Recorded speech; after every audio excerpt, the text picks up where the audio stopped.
I'm a member of the Economic Freedom Fighters. So that in itself is an answer to the question that you raised with regards to the disastrous meeting that took place in the Oval Office yesterday, which was a disgrace to South Africa. But the misrepresentation that there was that the Economic Freedom Fighters is a racist party and is anti-white is simply contradicted by my own presence here.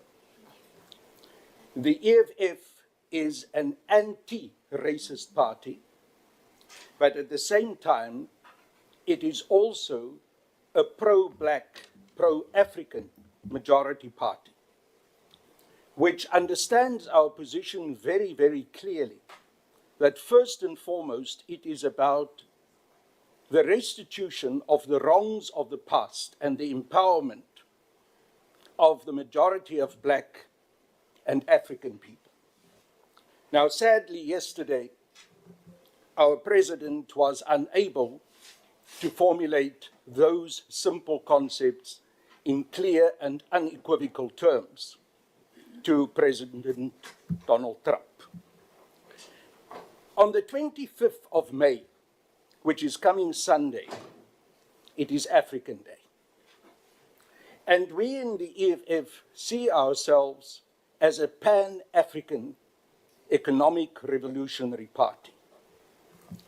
I must admit that I was a bit reluctant to come to this meeting to engage with you, because my view is that the positions that the United Kingdom holds, specifically with regards to your NATO membership, with regards to the support that there is being given to Ukraine, and my colleague has already spelled out what the position is of the Economic Freedom Fighters with regards to Russia and our full support for Russia.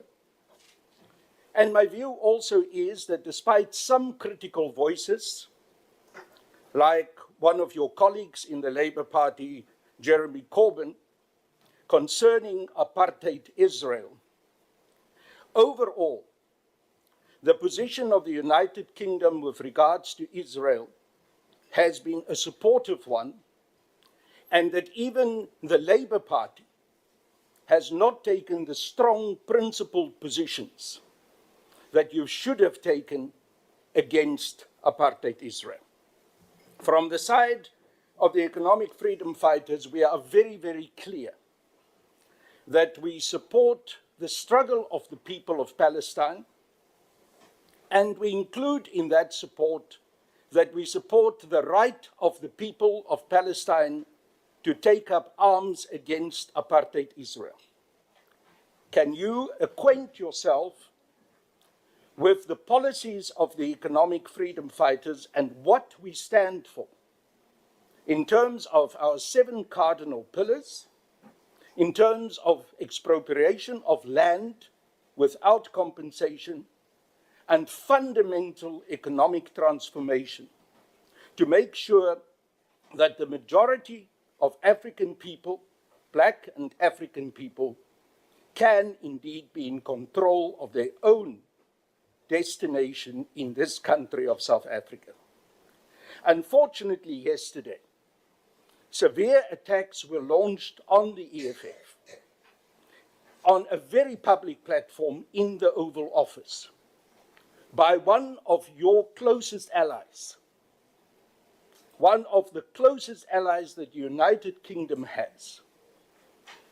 We would like to know your views, because there is no other party that stands stronger for justice in South Africa, for restitution, and for a true transformation in South Africa than the EFF. And yesterday, a presentation was allowed to go ahead by President Cyril Ramaphosa, who didn't have the balls to stand up and fight for South Africa.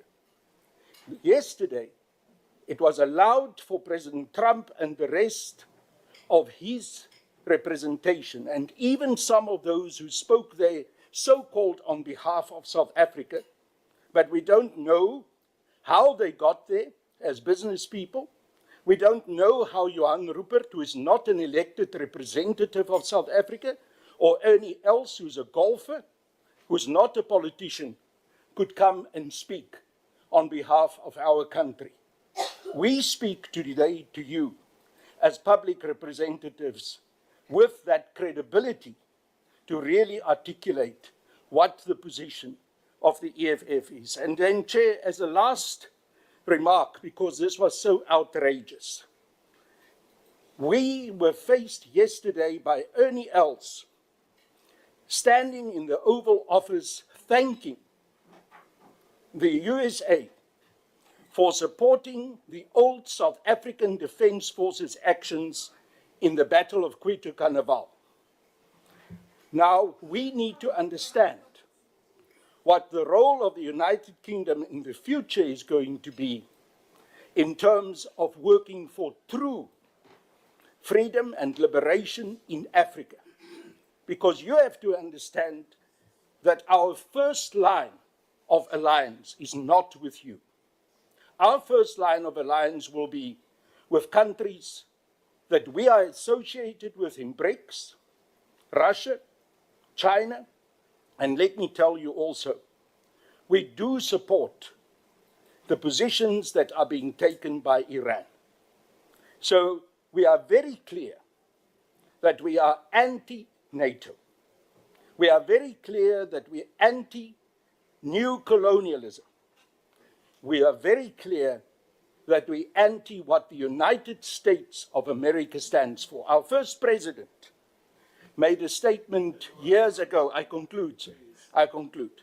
Our first president made a statement years ago when he pointed out that we cannot expect of the United States of America to be the friend of South Africa. We had friends such as Cuba and other countries such as then the old USSR that supported us. We are not seeing the United States of America and its friends as our friends.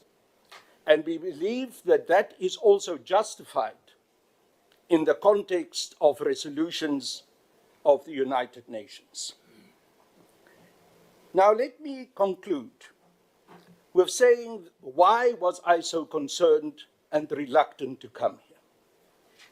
Because of the colonial history that the United Kingdom has with regards to South Africa and the rest of the African continent. And my challenge to you is to answer us today whether that colonial history has changed or whether it has just gone into a new formation, a new colonial expression. We all know the role of the London Stock Exchange, the City of London, which is a powerhouse of finance, and the way in which it continues to extract and exploit business in South Africa. We all know the consequences of South African businesses that relocated to the London Stock Exchange, among those Anglo-American, Old Mutual, and others.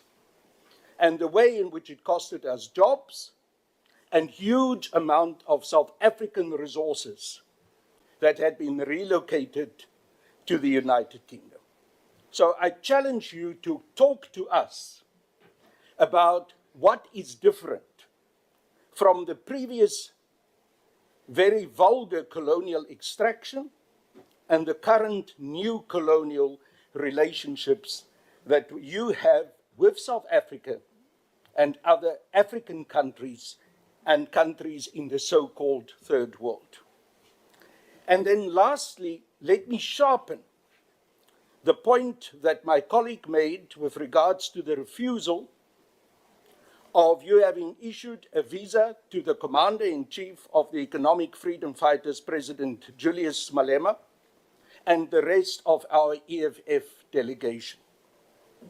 I want to challenge you, as you sit here, are you prepared, unequivocally so, as members also of Parliament, to express your condemnation of that decision to refuse the Commander-in-Chief of the EFF a visa.